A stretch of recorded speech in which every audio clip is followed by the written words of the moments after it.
russosbrand.com, where the pros are the pros. Even, and I'm sure we'll talk about this on Master Shoot Theater with Deuce saying he can't talk about things on his podcast. I'm going, why are these guys keeping their head up on this stuff? Like, going out and saying that is going to make somebody go, well, we got to question him now. He can't say whatever, right? Like, why does he need to be on a podcast right now? Nobody needs to be more faceless, nameless, and small after Ronda Rousey threw him under the bus as the avatar than him. And if they're already squeezing Ace, then I'm sure that Mr. Carano, Mr. Dunn, your appointment is 2:00. Let's go in this room here. And he's going to knocks on Kevin Dunn's door. Have a change, right? They're good. And I had a laugh, bro, because he's sitting there with his arm in a sling. Stevie, since when was your arm in a sling enough to take you off the road? Are you freaking kidding me, bro? He's got his arm in a sling and he's obviously not on the road with the company. And you're not going to tell me that Endeavor didn't say, well, Bruce, yeah, you need the surgery. Go get it done now and heal up real quick. Bro, I doubt very much if he's coming back to the company. Oh, he learned from the best, the neck brace during the steroid trial. Exactly. That's the whole thing. Exactly. Is it true? Is this a Mandela effect, by the way? That Vince on camera, there was a few people saying that after the trial, like Vince tore the neck brace off and said, I'm Vince effing McMahon? Or was that in private in the tower? There was an urban legend going around that Vince, after the trial, not on the steps or anything, but ripped their neck brace off and said, I'm Vince effing McMahon or whatever. Did he do that, or is that like a weird Mandela effect, Ben? I do remember a story about taking that off, but I don't know that catchphrase there. But it wouldn't surprise me that the multiverse that we live in, we have the Vince version of Vince more than we have the old version. And by the way, just not that I saw what Bruce said. What? It's so weird. Like, hey, they told me I can do the podcast and do whatever, but hey, here's a little advice for everybody out there. If your company is getting legally whatever, don't talk. But welcome to my podcast. Yeah. Like what?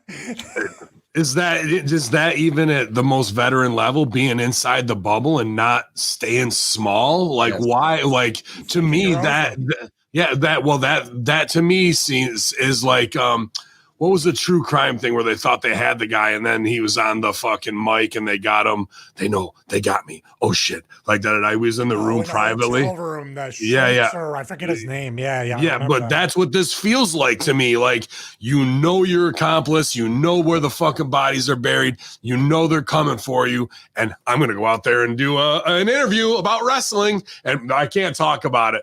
You're just like saying in subtext, please come fuck me up. I want a tattletale. I got a heavy conscience, and I'm trying to put on this kayfabe face. For what? For some wrestling content going into WrestleMania when you could be looking at 5 to 7 years as an accomplice for sex trafficking and fucking covering up, who knows how many other indiscretions, right, that they've got on there.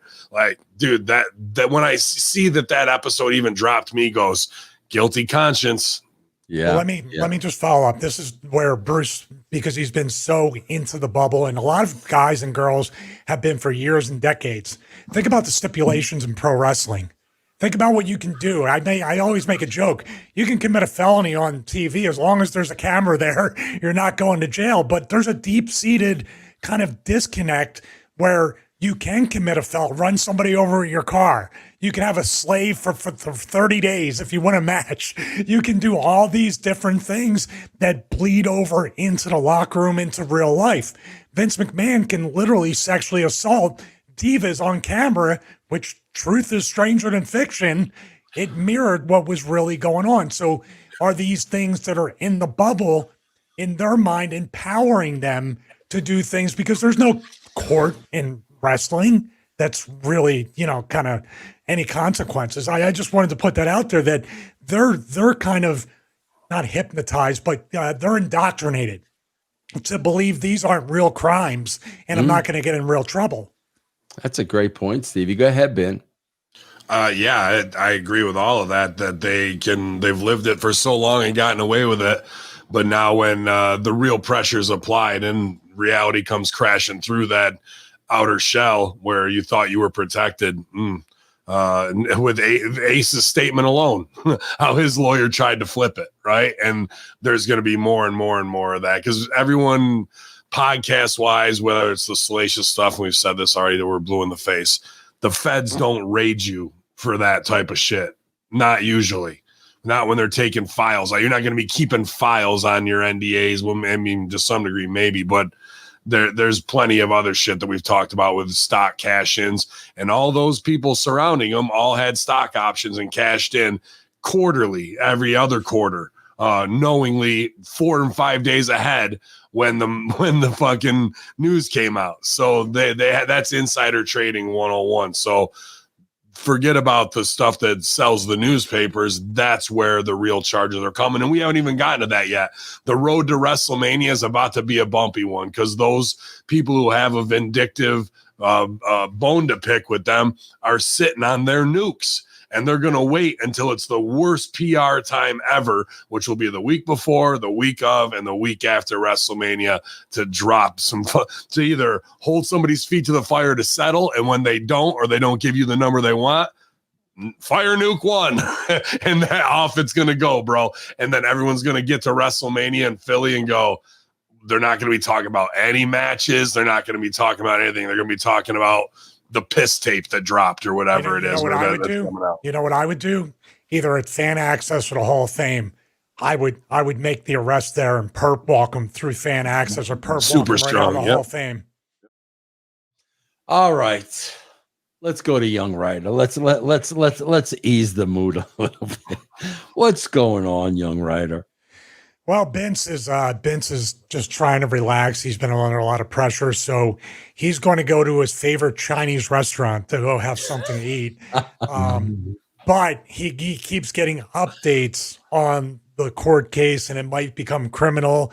That he just found out that Johnny Ace just flipped on him, and Deuce just did a podcast where they might be going to Deuce next. And Deuce is actually sitting at the Chinese restaurant with Young Ryder. And this all is about to come out in a crowded Chinese restaurant. All right, here it is. Action. Yeah, a bottle of white, a bottle of red, perhaps a bottle of Adam Rosé instead. We'll get a table near the straight. In your old familiar place, you and I face to face in our Chinese restaurant. Yeah! Give me the number 46 and put some extra dog in it. Get in here, pal.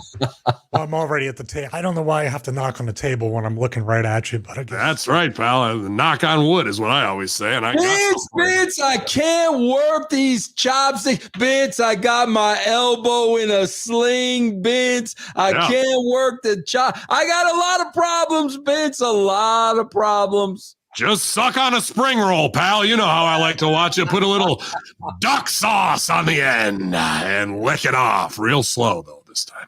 Young Ryder, take notes on how he's licking duck sauce over there. That's how I like it. I want to talk about Deuce, actually. I know you don't know what a podcast is, boss, but he... Vince, I know nothing, Vince. I say nothing before exactly the Young Ryder throws out live. Vince, I know nothing, Vince. I say nothing, Vince. Go ahead. Mugu Gai Pan. That's what I'm talking about, pal. Just to let you know, not on the podcast, but on his Patreon, by the way, he has patreon.com/Deucey. He actually said a message to the FBI. I'm willing to help. I'm willing to cooperate. Please do not throw me in jail with Bubba. Not Bubba Ray Dudley, is it? Oh, my. I mean, we got the goddamn full-blooded Italians, Nunzio, and the Dudley boys coming back, and Deucey wants in on it. I think there's a special guest referee spot for you, Deuce. How you feel about taking a 3D through a table at WrestleMania? Vince, look, Vince, the sling. Vince, remember when you wore the neck brace? Yeah. Vince, the pain you were in with the neck brace. That's how I'm feeling, Ben, with my elbow, Ben.